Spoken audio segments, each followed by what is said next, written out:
తమిళనాడు రాజకీయాల్లో సరికొత్త అధ్యాయం మొదలైంది. వెండితెరపై దళపతిగా వెలుగొందిన విజయ్ ఇప్పుడు రాజకీయ క్షేత్రంలో తన అదృష్టాన్ని పరీక్షించుకోవడానికి సిద్ధమయ్యారు.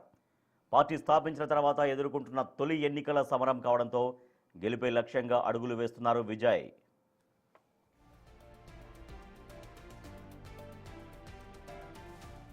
టీవీకే చీఫ్ విజయ్ ఈ ఎన్నికల్లో 2 నియోజకవర్గాల నుంచి బరిలోకి దిగుతున్నారు. చెన్నైలోని పెరంబూర్తో పాటు అటు తిరుచి ఈస్ట్ నుంచి ఆయన పోటీ చేయనున్నారు. ఏ పార్టీతోనూ పొత్తు లేకుండా మొత్తం 234 అసెంబ్లీ స్థానాల్లో టీవీకే అభ్యర్థులు పోటీ చేస్తున్నట్లు పార్టీ ప్రకటించింది. విల్లివాకం నియోజకవర్గం నుంచి పార్టీ ప్రధాన కార్యదర్శి అర్జున్ తన అదృష్టాన్ని పరీక్షించుకోబోతున్నారు.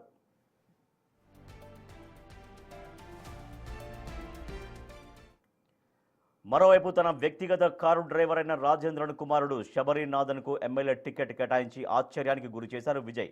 అయితే విజయ్ వద్ద రాజేంద్రన్ 30 ఏళ్లుగా పనిచేస్తున్నట్లు తెలుస్తోంది. దీంతో కారు డ్రైవర్పై కృతజ్ఞతతో ఆయన కుమారుడికి టికెట్ ఇచ్చారు. విజయ్ నిర్ణయంతో రాజేంద్రన్, శబరినాథన్ కన్నీళ్లతో విజయ్ను ఆలింగనం చేసుకోవడంతో అందరూ ఎమోషనల్ అయ్యారు.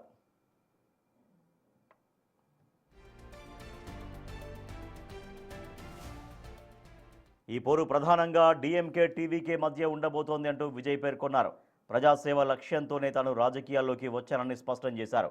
అంతేకాకుండా తమిళనాడులోనూ వాలంటరీ వ్యవస్థను ప్రవేశపెడతామని, స్థానికులకే ఉద్యోగాల్లో మొదటి ప్రాధాన్యత కల్పిస్తామని విజయ్ హామీ ఇచ్చారు. మొత్తానికి విజయ్ రాకతో తమిళనాడు ఎన్నికల చిత్రం ఒక్కసారిగా మారిపోయింది.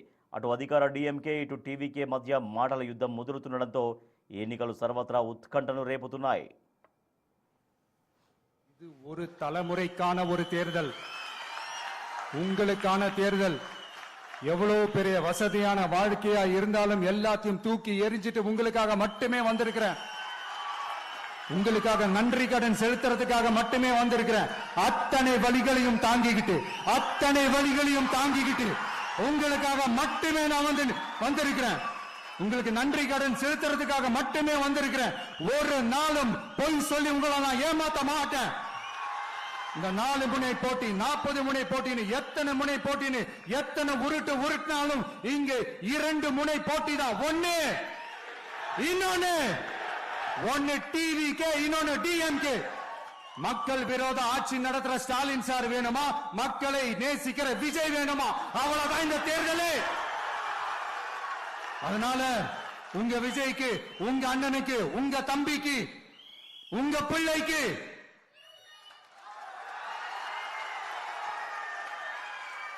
ஒரே ஒரு வாய்ப்பு கொடுங்க.